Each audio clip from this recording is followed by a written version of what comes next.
दीदार अता कर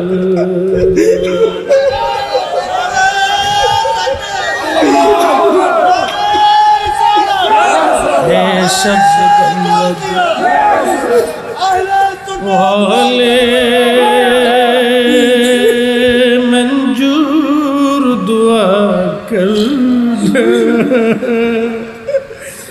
जब वक्त नजर आए आका दीदार अता करना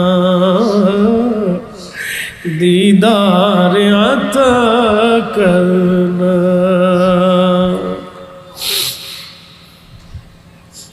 সাহাবীরা মনে মনে চিন্তা করে আজকে দেখবো হানজালার লাশ কিভাবে ফেরেশতারা গোসল করাইছে।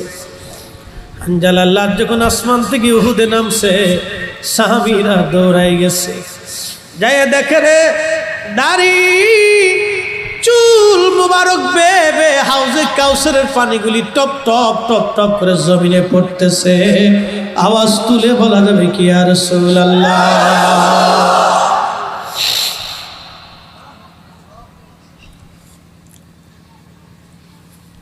গাসলুল মালায়েকা জিজ্ঞেস করে না হানজালা তুমি গোসল ফরজ বাদ দিয়ে উহুদে কেন?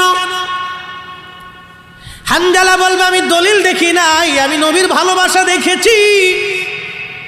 আমি দলিল বুঝি নাই, নবীর ভালোবাসা বুঝেছি। ভালোবাসার জন্য আল্লাহ আইব ধরে নাই, দোষ ধরে নাই। আল্লাহ গুণে পরিণত করে আমারে গোসল করাইয়া হাউজে কাউসারের পানি দিয়া গসলুল মালায়েকা বানাইয়া আমার ইজ্জত আল্লাহ বাড়াই দিয়েছে নবীর ভালোবাসার কারণে। আমরা সুন্নিরাও বিনা দলিলে নবী ভালোবাসি, কথা বলেন ঠিক কিনা? আল্লাহ জবাব দিলেন ক্বালা ইন্নী আ'লামু মা লা তা'লামুন, আমি যেটা জানি তোমরা সেটা জানো না। কারণ কি? এই মানুষ পাঠানোর পিছনে একটা কারণ ছিল আল্লাহর। এই আদম সফিউল্লাহর পবিত্র সেকেমে নূরে মুহাম্মাদি ছিল। আগে আল্লাহ জিন জাতি পাঠাইলেন, জিনদের সাথে আল্লাহর প্রেম হয় নাই। আল্লাহ মানব জাতি আল্লাহ জিন ফেরেশতা জাতি বানাইলেন, ফেরেশতাদের সাথেও আল্লাহর প্রেম হয় নাই।